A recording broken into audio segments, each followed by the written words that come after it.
आज ही Doubtnut app download करें। Doubtnut पर होगा अब आपके सभी मैथ्स, केमिस्ट्री, फिजिक्स और बायोलॉजी डाउट्स का सफाया। बस अपने क्वेश्चन की फोटो खींचो, उसे क्रॉप करो और तुरंत वीडियो सोल्यूशन पाओ। Download now. हेलो फ्रेंड्स, हमारा क्वेश्चन दिया गया है कि एक परमाणु में उपस्थित 3 उप परमाणविक कणों के नाम लिखिए। इनमें से कौन सा उप परमाणविक कण सामान्य हाइड्रोजन परमाणु में उपस्थित नहीं होता है। ठीक, चलिए देखते हैं इस क्वेश्चन को हम लोग। तो हमें इसमें बताना है कि एक परमाणु में उपस्थित 3 उप परमाणविक कण कौन से हैं। ठीक, तो सबसे पहले हम लोग यहाँ से स्टार्ट करते हैं कि परमाणु की जो हमारी संरचना हुई थी, लगभग 19वीं शताब्दी के मध्य तक जो है परमाणु व द्रव्य के सूक्ष्मतम अविभाज्य कण माने जाते थे। ठीक है, लेकिन 19वीं शताब्दी के बाद क्या हुआ कि वैज्ञानिकों ने खोज किया कि जो परमाणु होते हैं वो स्वयं ही विभिन्न प्रकार के अति सूक्ष्म कणों से मिलकर के बने हुए होते हैं। ठीक है, और इन्हीं को हम क्या कहते हैं, मूल कण। ठीक, जो हमारे परमाणु होते हैं, ठीक, परमाणु किससे मिलकर बने होते हैं, अति सूक्ष्म, स्वयं ही विभिन्न प्रकार के अति सूक्ष्म कणों से। ठीक, अति सूक्ष्म कणों से मिलकर ये बने होते हैं। ठीक, तो इन्हीं को हम क्या कहते हैं, मूल कण कहते हैं। क्या बोलते हैं इनको हम, मूल कण बोलते हैं।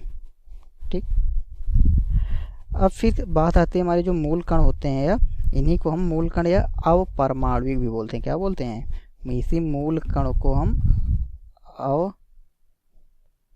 अवपरमाणविक या उपपरमाणविक कहते हैं। ठीक है, तो मूल कणों के हमारे कुछ अस्थायी कण थे। ठीक है, और उन अस्थायी कणों में से हमारे जो अवपरमाणविक कण थे या मूल कण थे, उनमें से हमारे 3 जो, एक अस्थायी कण में विभाजित किया गया और दूसरा अस्थायी कण में।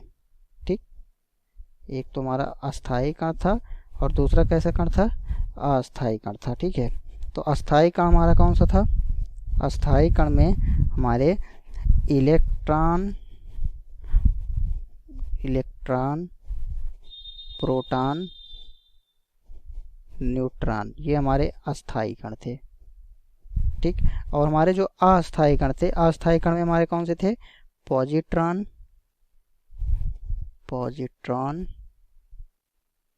न्यूट्रिनो, एंटी न्यूट्रिनो, मेसान,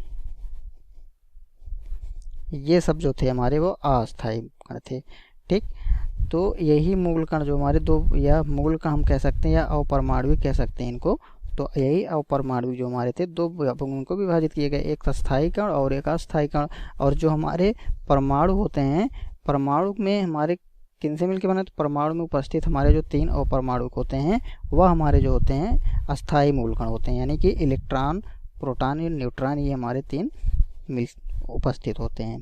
ठीक, फिर हमारा इसमें पूछ रहा है कि इनमें से कौन सा उप परमाणविक कण सामान्य हाइड्रोजन परमाणुओं में उपस्थित नहीं होता है। ठीक है, तो हम जानते हैं कि सामान्य जो हमारा हाइड्रोजन परमाणु होता है, ठीक, हाइड्रोजन जिसका परमाणु क्रमांक कितना होता है, 1 होता है। ठीक है, तो इसमें हम जानते हैं कि प्रोटॉन, जिनमें हमारा एक धनावेशित होता है और एक ऋणावेशित होता है, एक इकाई धनावेशित होता है, एक इकाई ऋणावेशित होता है। ठीक है, तो दोनों पे हमारे अवश्य होते हैं 1 इकाई। ठीक है, अर्थात हमारा इनमें से कौन सा जो होगा उप परमाणविक कण सामान्य हाइड्रोजन परमाणु में उपस्थित नहीं होता, तो वह हमारा जो होता है न्यूट्रॉन। ठीक, न्यूट्रॉन जो होगा हमारा, ठीक है, क्या हमारा जो न्यूट्रॉन होता है यह विद्युत का उदासीन कण होता है। ठीक, और यह जो होगा हाइड्रोजन परमाणु के द्रव्यमान के लगभग क्या होता है, बराबर होता है। ठीक, तो क्या होता है ये हमारा हाइड्रोजन के जो द्रव्यमान होते हैं लगभग उसके बराबर होता है। और हाइड्रोजन परमाणु 1H1 को छोड़कर अन्य सभी परमाणु में न्यूट्रॉन होते हैं। ठीक, यानी कि 1H1 में हमारा, तो हाइड्रोजन के हमारे 3 समस्थानिक होते हैं, एक 1H1, 1H2, 1H3। ठीक, तो 1H1 को छोड़कर इन दोनों समस्थानिकों में हमारा न्यूट्रॉन होता है, लेकिन हमारा 1H1 में जो होता है इसमें हमारा सिर्फ इलेक्ट्रॉन और प्रोटॉन होता है, न्यूट्रॉन नहीं होता है। ठीक है, तो यही हमारा आंसर हुआ। धन्यवाद। क्लास 6 से 12 से लेके नीट, IIT, जेई मेंस और एडवांस के लेवल तक 10 मिलियन से ज्यादा स्टूडेंट्स का भरोसा। आज ही डाउनलोड करें डाउटनेट ऐप या व्हाट्सएप कीजिए अपने डाउट्स 8400 400 400 पर।